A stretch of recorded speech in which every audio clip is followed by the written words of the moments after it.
Hi, I'm Christina Southam with the BOE Management Society. Our mission is to grow moral and ethical leadership around the world. Today, I'm pleased to introduce our special guest, Joel Peterson, former chairman of JetBlue Airways, founding partner of Peterson Partners, Stanford professor of 28 years, and chairman of the board of overseers of the Hoover Institution. He'll be interviewed by Boyd Matheson, who's the opinion editor and head of strategic reach with Deseret News. Boyd? Welcome, everyone. It's great to be with you today. We're looking forward to a fantastic conversation about what I think is one of the most important topics in the world today, leadership, particularly moral and ethical leadership. We're so pleased to be joined by Joel Peterson. Joel obviously has a rich history of not just understanding the principles, not just teaching the principles in a classroom, but applying the principles to real-life situations. And so we look forward to having that conversation. Thanks for joining us. This is going to be 50 minutes that's going to give you some insight, some inspiration, some things to reflect on, and most importantly, when we wrap up, I hope you have a list of things that you will do differently as you lead moving forward. So Joel, let's get at it. Great. Well, let me just first say I'm delighted to be with you today. I graduated from BYU almost 50 years ago. And so it's strange driving back on campus. A little different than when you were here. Sure. Well, obviously, we're dealing with a very unique period that requires leadership like we've never seen it before. We're in the midst of a global pandemic, a lot of uncertainty, changes in the marketplace. Business leaders in particular are struggling with a host of things. As you've been watching and observing, which is also a really important leadership principle, you sit from a perch and you observe. I think your leadership style is quick to observe and then quick to act. So what have you observed over the last 7 or 8 months as you've seen this play out from a leadership standpoint? Yeah, well, it's interesting because I've watched a number of entrepreneurs. We've backed a number of entrepreneurs who've had to adjust. And you know this, Boyd, I wrote this book called Entrepreneurial Leadership, which is about a style of leadership that is really necessary now. No longer can the mere presider, the person who sits in the corner office and issues edicts, that won't work. Yeah. No longer will the politician, pure politician, work. People are going to have to rethink markets. They're going to have to re-engage with customers. They're going to have to re-engage with their employees. I don't like this word reimagine. It's been used so much lately. But they are going to have to reimagine what value they deliver. And that's going to require a lot of creativity. And so to me, that means listening hard to the marketplace. It means thinking about what is it you provide. What is your covenant with your customer? What is your covenant with your employees? And how do we think about that in different ways? How do we do new and different things? Yeah. Because survival is job one. You know, you've got to get through this, and then some will thrive and some will actually fall apart. Yeah. I think it's so interesting that you use the word covenant in terms of that relationship with the clients. I interviewed Rabbi Lord Jonathan Sacks from England recently, and he actually talked about how to reimagine, to redo what we need in society, we can no longer just have contracts. We can't have business contracts. We have to have business covenants. So tell me more about that. Yeah, so a covenant is this really powerful promise that you've got. You know, a contract, so many contracts are really a kind of trust that means we've got coincident interests. Right. I'll trust you to act in your own interest, which if it coincides with mine, then I'm in good shape. The minute it diverges, though, the trust is broken. Yeah. That's not true of a covenant. A covenant is a promise to deliver something. And so if we can have that kind of reciprocal relationship where we really have covenanted with each other, we reimagine that, we rethink it, we remake it, and that's a very powerful way to go about doing business. And very few businesses are doing that today. Very few politicians are doing that today. Everything has become very transactional in nature. So what are some of the keys to get beyond that transaction contract into that more covenant relationship? You know, to me, the reason you have customers is because you're satisfying a need. There's a pain point. Yeah. Customers have pain that they're trying to solve, and so what you do is you try to figure out what is that pain point and how can you solve that at a cost to you that is worth more to the customer than it costs you to provide. Right. And that's really the equation that you're solving all the time. And then the challenge you have as a business person is that you really have a number of constituencies. You've got to please shareholders, you got to please customers, you got to please your own employees. Yeah. You can do 2 of the 3 at all times, but to do all 3 is difficult. Yeah. I could make our customers at JetBlue really happy by giving them free tickets, Right. but it wouldn't really delight our shareholders. Right. Or last very long, right? Yeah, or last very long. You mentioned the employee component to this. I think so many employees today are struggling with all the uncertainties of the pandemic and their own health issues, their own economic issues, their own family, kids in school. There's so many things going on. And that's another area of leadership and covenant, I think, by the way, Right. In terms of the employees. What should leaders be thinking about and doing as it relates to their employees? Well, I think the number one thing is they have to be talking to them. They have to be checking in with them. And really communication, I would say listening is the most important element of communication. And listening empathetically. You can't do everything. I mean, economic facts are really stubborn. Right. And so you've got to deal with that. But what that means is you've got to disclose reality. People have to deal with reality. And I think the earlier you can give it, the more complete a picture you can give. You know, all those things are ethical measures. If you think about it, you know, spinning things, fooling people, getting people to rely on something that isn't quite true is really an ethical breach. And it will ultimately destroy trust. And trust is the most powerful thing that you've got going for you. It is the lubricant for building a great organization. Yeah, I want to drill down on that. I know you've written about trust in organizations as well. And you talked about having that reality of being honest, of being courageously vulnerable even, and say, hey, we don't have the answers to this. I think employees really appreciate that kind of approach. So speak to that first, and then I want to drill down a little bit more on this employee communication and trust. Well, it starts out with people being smart. I think if you assume that people are really smart, they're going to figure it out. They may not figure it out the first time around, but they will figure it out. And then people want to be respected. And it shows respect to tell people the truth. And I love the phrase, you know, people want to be a respected member of a winning team doing something meaningful. And if you can solve all 3 of those, how can I show you respect? How can I help us figure out how to win? And then how can our winning be actually meaningful? And if you can solve for those 3, you can actually build a high-trust organization. The problem now is thinking about winning. You know, here we are in the midst of a pandemic. Things are uncertain. What is winning? And I've turned around several companies, and I've had to tell people, you know, if we can lose less money this quarter than we lost last quarter, that's a win. That's a win, yeah. If we can develop deeper customer relationships, that's a win. And so you start redefining what the wins are, and you become explicit about that. And I think that helps bring people together. Actually, adversity can actually make teams closer. Yeah, make them stronger. Make them And I want to go to this idea of respect because I think it's from a leadership standpoint, from a moral and ethical standpoint, it's even more than respect. It's reverence. I don't know if you heard when they were having the funeral for Justice Ruth Bader Ginsburg. Of course, many people have been talking about the unique friendship she had with Justice Scalia. They both loved opera. Right. And she paid tribute to Justice Scalia when he died in a really interesting way.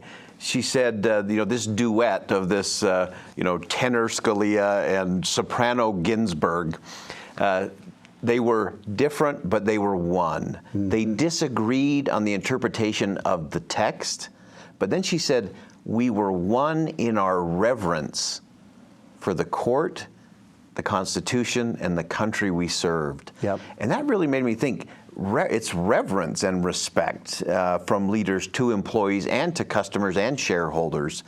So what do we do to foster more of that? You know, this may be awkward in a business setting, but I actually think you have to love the people that you work with. And love is the most powerful force in the world. And if people can know, and that doesn't mean anything but that you have their interests at heart. You are a fiduciary. So as a leader, I always felt like I was a fiduciary for the lives of the people that worked with me. People are so smart, they sense that. And one of the ways they sense that is because you drill down. You ask the second question, not how are you doing, fine, and then move on. It's, well, how is your family doing? How are your kids doing? I noticed your daughter was in the soccer tournament. How does she do? Or your son has a broken arm? Is that, and that shows respect. It shows interest. It's not a gimmick. It has to be real. If it's a gimmick, people will figure it out. And you're manipulating people then, and that actually will defeat what it is you're trying to do. I love that. The art of the second question, the second level question, is always the important one. Telling. Very telling. And the leaders who are able to ask that, I think, are always better leaders because they're getting better information. Well, it's interesting. I was talking with Scotty McClellan, who is the former Dean of Religious Life at Stanford, just yesterday in a class. And the students were interested in this idea of what is a spiritual life. And I gave the definition, you know, it's the consciousness of victory over self. You can have any religion or no religion and develop that kind of spirituality. And then I used the term, human beings are sensitive spiritual tissue. And if you get that idea that that's who you're dealing with, you show a respect just naturally in a way that that you don't otherwise. If you just see them as gears in a machine, you tend to use them. I think using people is something they pick up on pretty quickly. And that reverence, that respect, they're not a cog. It's it was interesting just in obviously a lot of the things that are going on around the country. A ruling out of Kentucky charging one of the officers in the Breonna Taylor killing, which was, again, such a tragedy. But really interesting, the charge was wanton endangerment. So I actually went and looked that up in Kentucky statute. And it's indifference to human life, extreme indifference to human life. And that's that cog you're talking about. If you're indifferent to the value of that human life, that your employees are not liabilities to be managed, but assets to be nurtured and move forward, that's where real leadership takes place. And you know, it drains you. It takes a lot of energy, because what you go into the office not saying, I have these 15 to-do items. You go in and you say, I've got these people that I'm dealing with. Love that. You know, I don't know if you've read The $1 Trillion Coach. No. That's a book that you ought to read. It's about, why am I blocking on his name? Bill Campbell. Bill Campbell was the football coach at Columbia, and he had one of the losingest records of any coach ever, because Columbia was terrible. But he was the coach to Steve Jobs, to Eric Schmidt, Google, and he really transformed these businesses. And he said that the writers, actually Eric Schmidt was one of the authors of the book, he said that it used to bug him because he would come in and spend a few minutes just asking people about their lives. Said, hey, we've got business to do. And Campbell realized, hey, the business are the people that are there. If we get that relationship, that covenant right, they'll solve all the problems. I love that. That's great learning right there. So I want to shift to some practical, tactical stuff from a leadership standpoint. And I want to get into decision-making under pressure or in crisis. We often talk about leaders, and leaders are great when they're winning and things are going well, but you really hire a leader for the hard stuff. And the decision-making during the hard stuff is the test. So what should we be thinking about and doing as it relates to decision-making in a real uncertain world? Well, I'm going to make a distinction here that you wouldn't expect. I actually think that if a leader is doing his or her job, they're doing the hard stuff all along, even in good times. I tell young leaders that I coach, if you're making 70-30 decisions, you're not really doing a good job of empowering others. You should be making 51-49 decisions. They should be tough calls. So I think the job of the leader is tough. You should be making a lot of tough calls, even in good times, because in good times, you're setting the stage for avoiding the valleys, for doing a lot of important things. So, so anyway, I wanted to correct that before we go on. No, that's great. And so let's stay on that, and let's look at some of those 51-49 decisions, because often, again, especially in really hard times, I think that's where our ethics and our morals are most challenged, because you're you're either desperate or you're discouraged or you're frustrated or you're running out of energy or you're running out of funds. Yeah. Those are the tough 5149 calls. How do you approach those? Yeah, so I think the way I try to do it at any event is gather all the facts and then describe those facts as best I can to my team. Business is a team sport, and I think anybody who tries to go it solo is not really a very good leader. Yeah. So I think you gather your team and you say, here are the pros and cons. I want all the input I can get on that, and then I'll make the decision. I don't think you want to give up decision making. You don't want to make decisions by consensus, right? Particularly in bad times. There will be a recrimination, whatever. So I want to gather, I want to get your input, make a decision, and then I think you say, here's the decision I've made, and I want you to understand the reasons that I chose this course. We're going to measure this as we go along, and there's some possibility that this is not the right course. I want you to give me feedback, and we'll change directions if we need to. That's a vulnerability, that's a humility that not all leaders express, but it actually keeps the team engaged. They keep owning the decision. But I think once you've made the decision, you have to say no second guessing. We'll come back together and talk about it. But our public face, this is our decision, and we're going to execute. Yeah, and I think that's so important what you raised in terms of that consensus. I think we often have a real cloudy view of what consensus really is. Consensus isn't necessarily 100% support.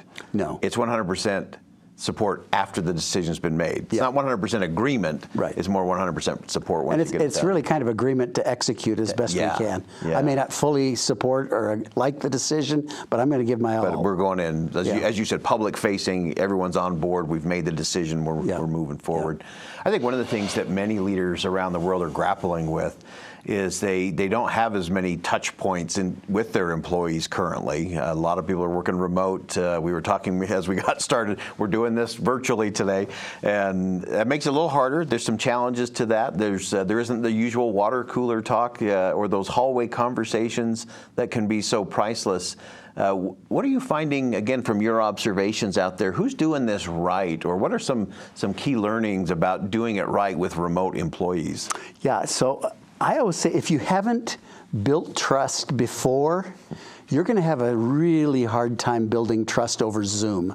Yeah. It's just way tough. Yeah. I view trust as something you build up a conversation at a time, a promise delivered at a time. And so it's this really powerful thing, but it's built up a little bit at a time. And so organizations that have invested in high trust actually tend to be able to do fine remotely, because there's this residue. There's this residual that they can tap into and know that each other is going to deliver on promises. If you're saying, oh my gosh, we need to build trust now, let's get on a Zoom call and see that happen, it won't. There's such a thing as Zoom fatigue. And I live that most days. Yeah, exactly. I do too. I wanted to get your take. I've been dying to ask you this question, and that is, you have a number of employees that are out there, again, working remote, isolated, struggling with all of those dynamics. And there's a certain number of them that are sort of just kind of hanging out, waiting for the break. They're sort of saying, hey, as soon as this happens, then I'm going to be back at it 100%. So they're kind of coasting a little bit. They may be checking some boxes, minimum standard kind of work. How do you make sure that your employees are running full speed? I always say it's like a relay race. If you're standing there waiting for that baton to come, it's going to run you over. How do you make sure your employees are all aligned and sprinting so that when the opportunities come, they can just grab it and keep running? Yeah, I think the expectation should be that there'll be a drop in productivity. I think you have to accept. I think if you expect everything is going to go exactly as you're there, I think you're going to be disappointed. You may end up blaming people. You may end up being more critical than you should be. People need space. On the other hand, I think if you check in, there's really something about just checking in with people, having small. I've actually found.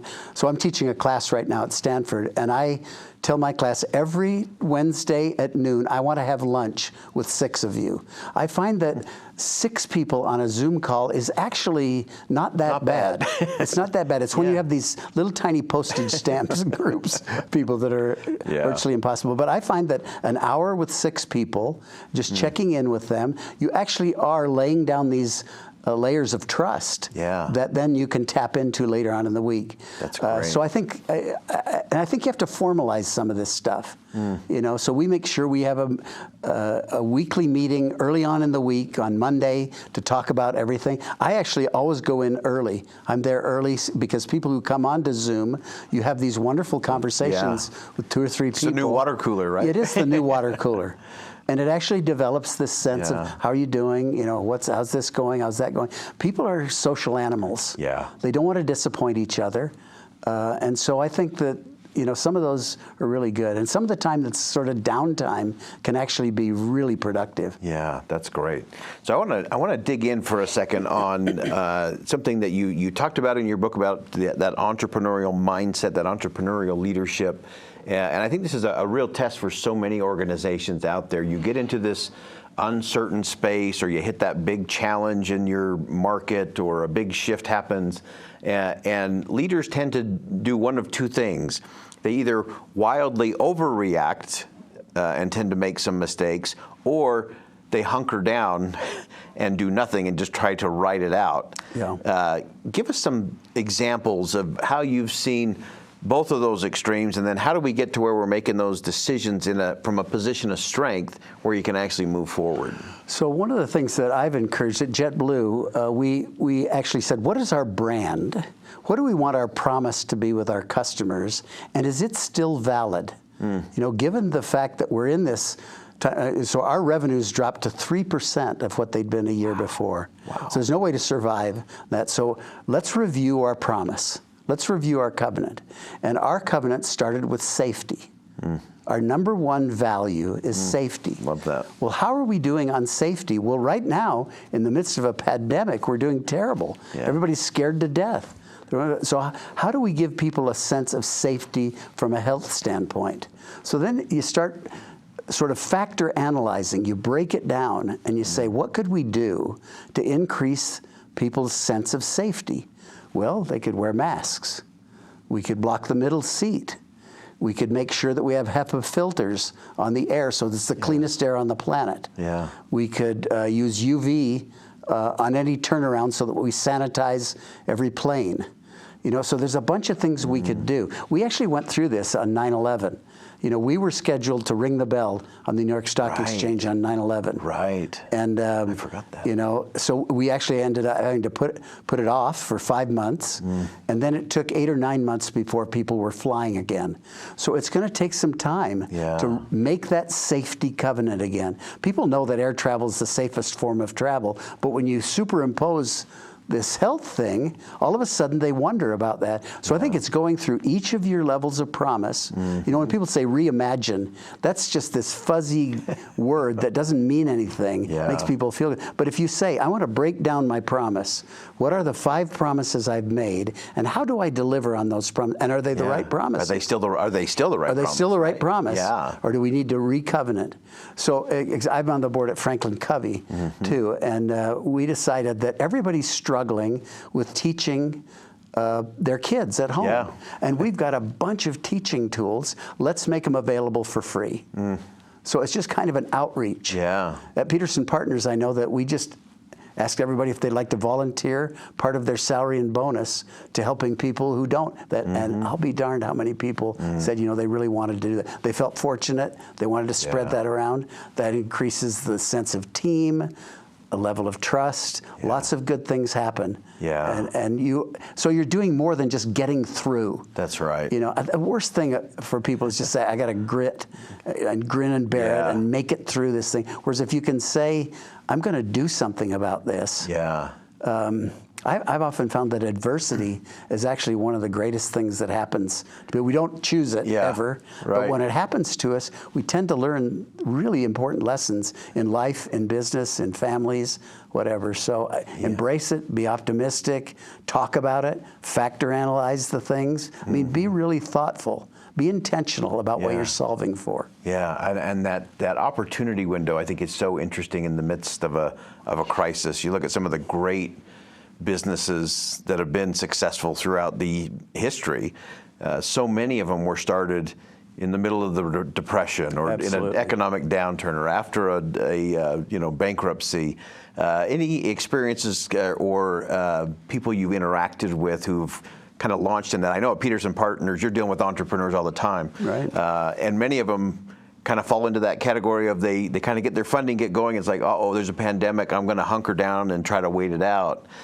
But there are others who are taking risks and leaning into it that are creating extraordinary opportunities. Yeah. Share some thoughts on that. Yeah, so the studies say that 7 out of 10 fail, and of the 3 out of 10 within a 10-year period, and that's the most generous allocation of those that succeed. Right. But of those that succeed, 90% of them morph their business plans significantly. And if you really run the numbers on that, means a very tiny percentage of business plans actually are executed by the time you have a successful, enduring company. So that requires the entrepreneur to be adjusting all the time. So all of our entrepreneurs, and we've met with each of them. We have partners who work with each entrepreneur to say, what do we do to get through this time? Number one job is you got to be liquid. You got to have cash. You're out of cash, you're out of business. Yeah. So you have to solve for cash, and then you have to think holistically about your business, these covenants, these relationships, and you have to say, what is it we're delivering? And we've actually found that a lot of people are thriving in this business. Now the environment has changed. I think if you're in the restaurant business, the hotel business, or the airline business, you hang on by your fingernails and you look for creases. But even there, people have been creative. They've delivered food. They've done all kinds of things. Yeah, I think it's one of those, again, kind of a moral, ethical stand from a leadership is that you plant your feet firmly on your principles and your promises, your covenants, and then for all of your strategy, you're ready to pivot.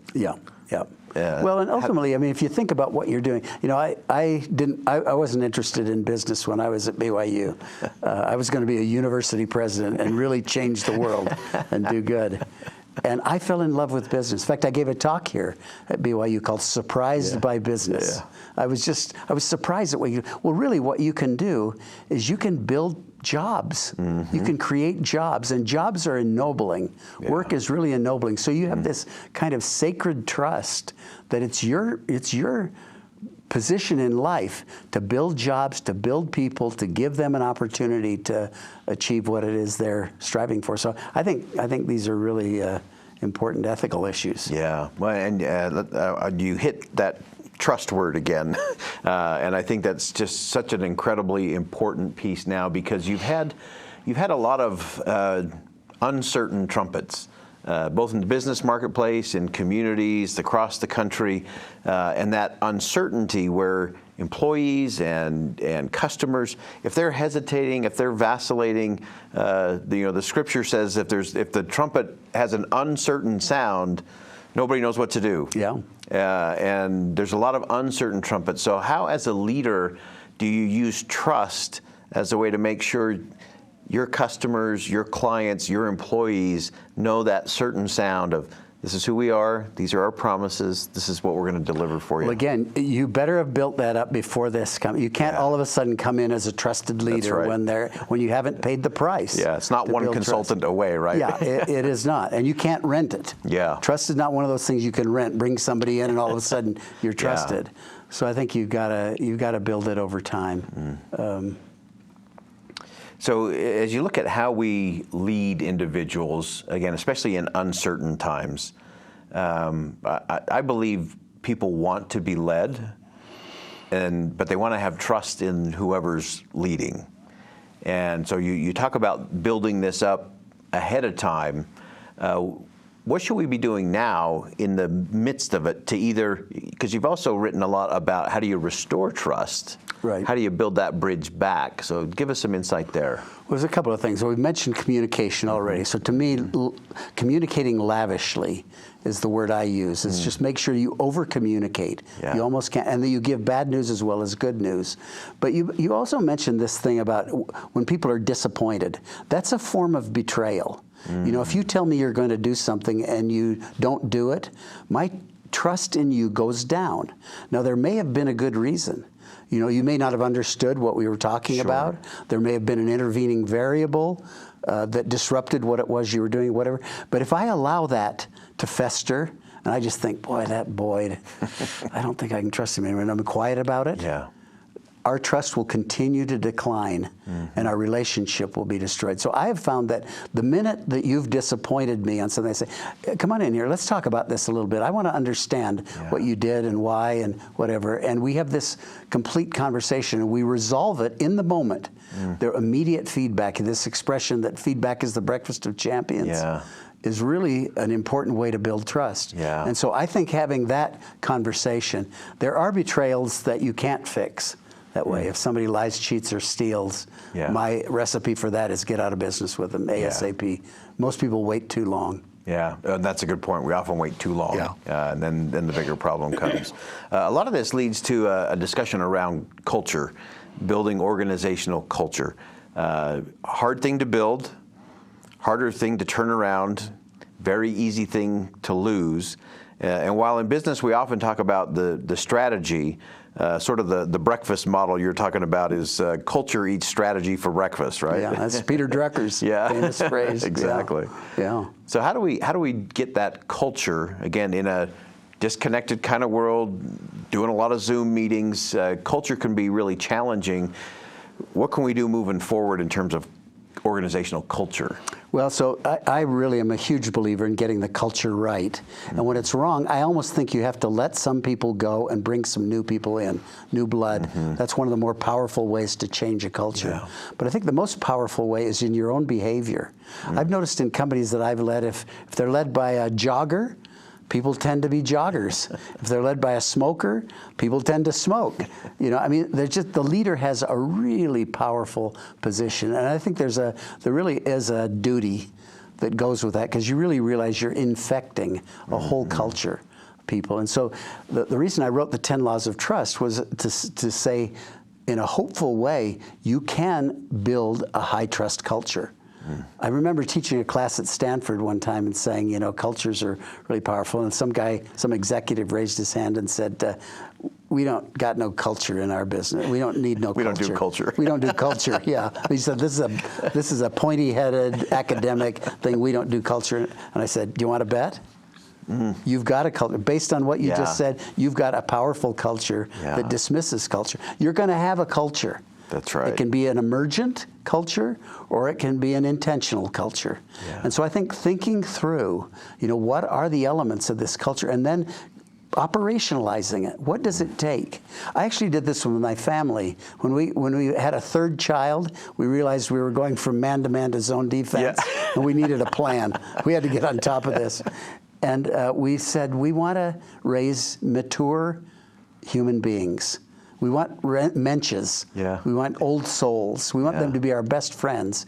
And so that's what maturity is to us. And then we said, what are the kinds of maturity?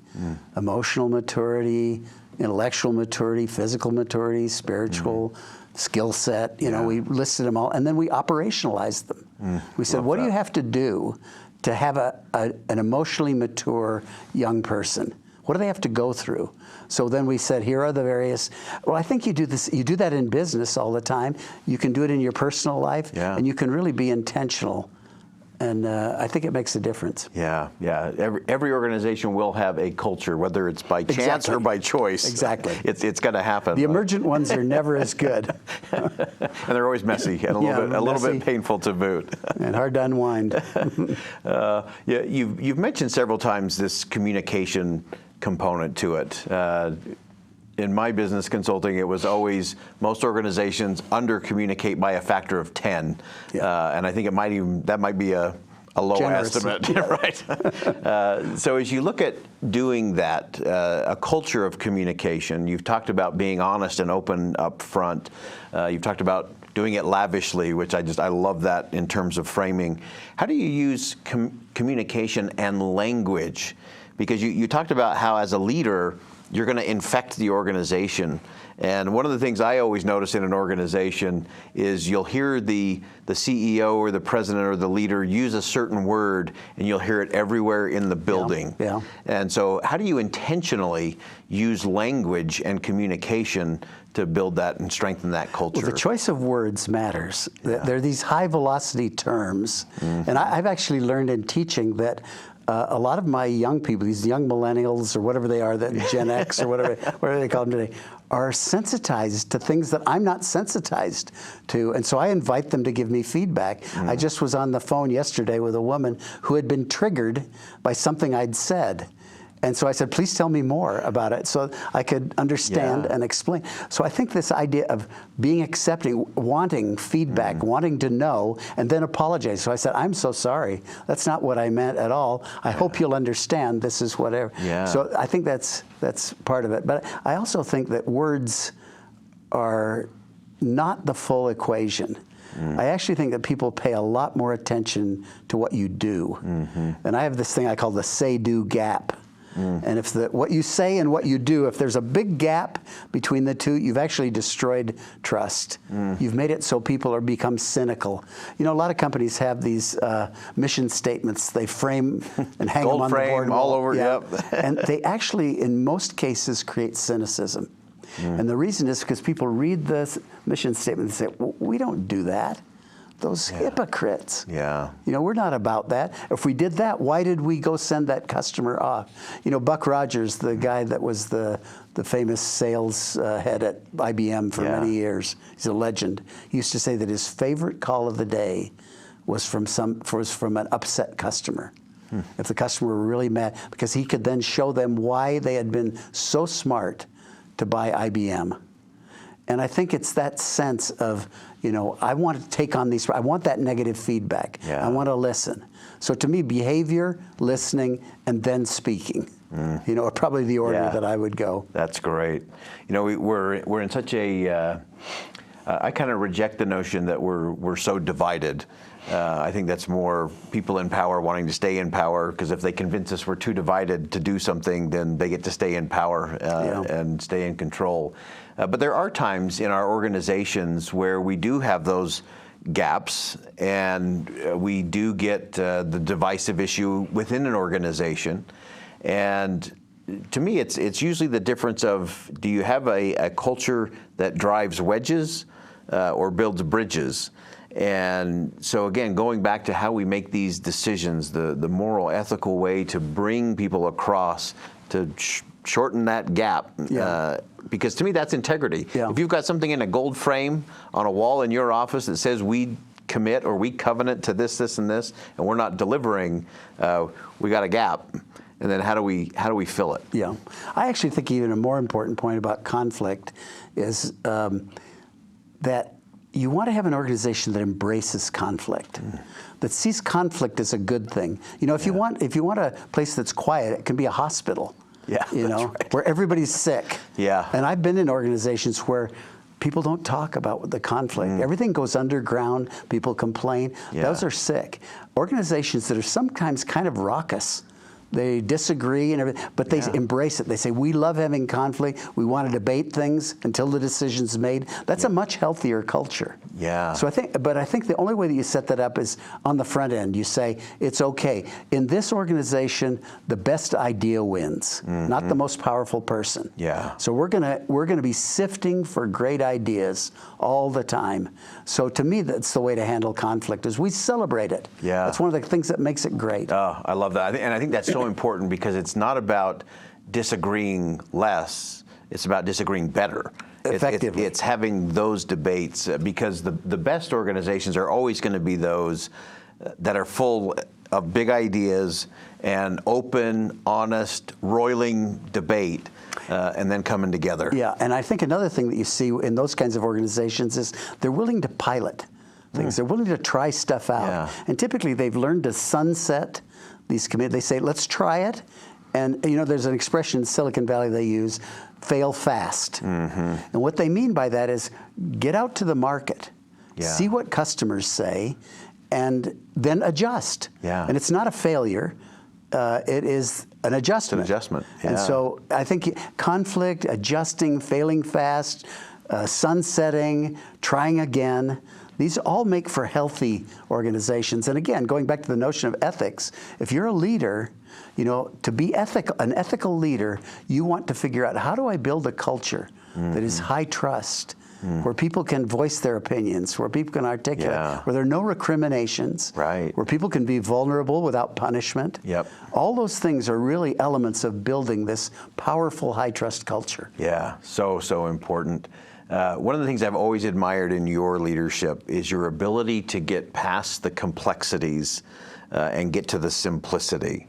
I think complexity is the enemy of just about anything, especially business. Yeah, can I give you my favorite quote? Please. Yeah, he set me up. I didn't know this was coming.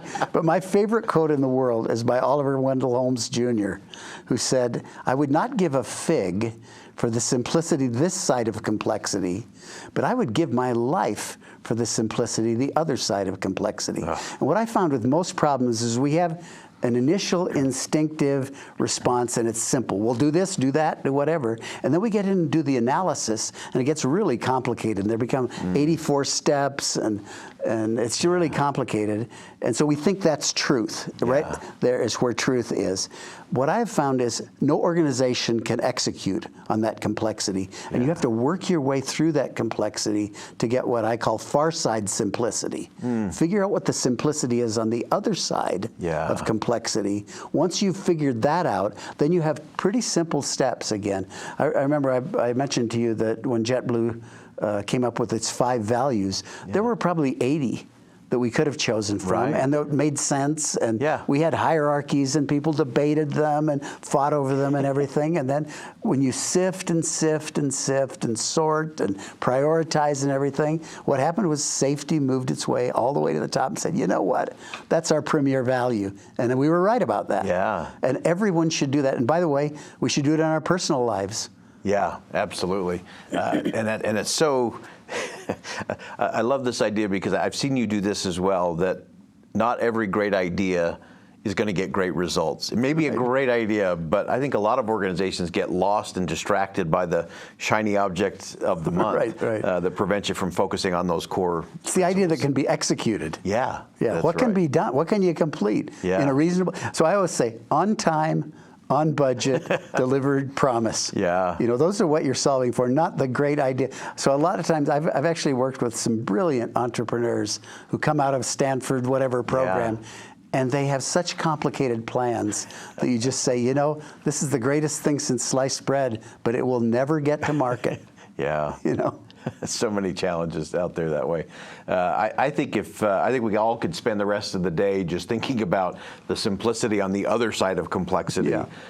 Because I think too, we often, as leaders, it's very easy, you often lose that moral compass and that integrity factor in the complexities.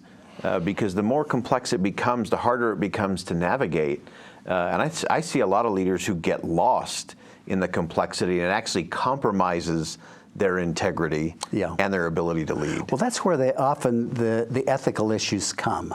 I think the choice between good and bad, right and wrong, is really not very hard. Now, it may be hard to, it may be disadvantageous. I mean, people may struggle with it, but it's pretty obvious.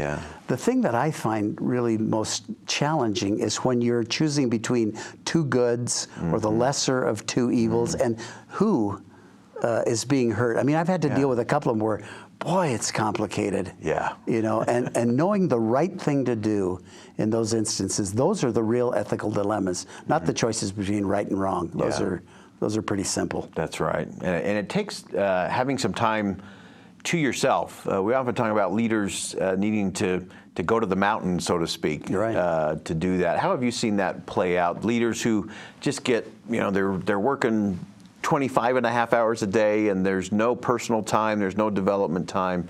What's the key in that space to make sure they're going to the mountain to get past the complexity and get into the simplicity, building themselves and making sure they can lead? Well, there's one thing that I've always done. It was just make a decision and then go to bed. and just sleep on it and come up Yeah. the next day and say, I mean, I think a lot of times decisions we make in the moment don't last that well overnight. So I think that's one thing. Another thing is I think a 21st century tool is a coach. And I think any CEO that resists having a coach, I think is living in the last century. I actually think that coaches, they have wisdom, they have experience, they have resources, they can test your ideas, they can quiz you, and a great coach will be mostly questions. They'll ask a lot of questions. But finding a great coach is really a powerful way to get around what you're talking about. Yeah, so important. I want to get your take on how we actually do that coaching, and particularly how do we do that with women moving into those leadership positions, minorities, and really making sure everyone's got that equal chance and fair shot at it. I had one executive who I just love. She said that the worst decisions she had ever seen were decisions that were made either by a group of all women or a group of all men. Yeah. And so in a time when a lot of these issues are really hot in terms of diversity in our organizations, how vital is it, and how do we go about making sure everyone has a seat at the table and everyone has a voice that can be heard? Yeah. So I've given this example. You and I may have talked about this. There was this guy, Gustavo Duhamel, who was the orchestra leader of the LA orchestra. And he did blind auditions so that he wasn't influenced by anything but the sound of the music. And so that's what he did. So he got me thinking about orchestras. And I came up with this example that said, you know what? You would never want to listen to an orchestra that were made up all of oboes. Yeah. It would be terrible. You'd walk out after 2 minutes. Yeah. On the other hand, so that says we want a diversity of timbres. We want all kinds of different sorts of instruments to make a beautiful music. It's the same way in an organization. On the other hand, if everybody's playing from a different piece of music, that is even worse. So what I try to do is make sure that we share values and we have different optics. So I think, and I think it's challenging. I think finding capable, competent people and having the organization embrace them and embrace diversity. It takes more time, it's harder, it's more work, it's more listening, it's more adjusting, but actually better, more durable decisions get made in the orchestra of different instruments than in the orchestra of oboes. Yeah, no, I love that. I love the fact that you've got to have all the different instruments to really make it rich and powerful. But you've got to have a leader who's got everybody on the same page, the same sheet of music. Yeah, absolutely.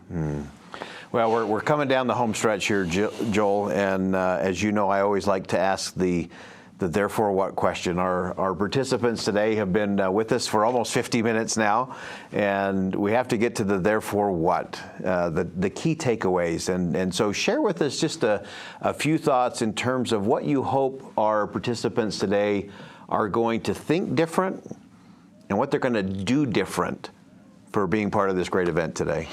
Yeah, so I think the idea of being intentional, and by being intentional, what I mean is you're solving for an objective. Think about what you're solving for, and it may be enhancing the lives of others, creating jobs, growing, whatever it is, but really be intentional about that, and then operationalize the steps that you take for that. Think culture, think values, think trust. These things that seem like the softest, fuzziest notions are really the currency of the most powerful organizations in the world. When we lose trust, we lose a lot of the lubricant in a society, in a company, and it slows things down. It makes agreements not mean much. And so really thinking about that, and that really is an investment in what I call drilling the piers of our life, getting all the way to bedrock in our life, figuring that out. So I would say being really reflective of what it is you're about, what it is you want to achieve, and then operationalizing it, and then not having a say-do gap. Yeah, absolutely. Such great insight. Joel, thanks so much for being with us today. Appreciate your insight. We appreciate all of you joining us today and being part of this great event, a great opportunity to really look at what do all of these things mean in terms of our integrity, in terms of our morals and values.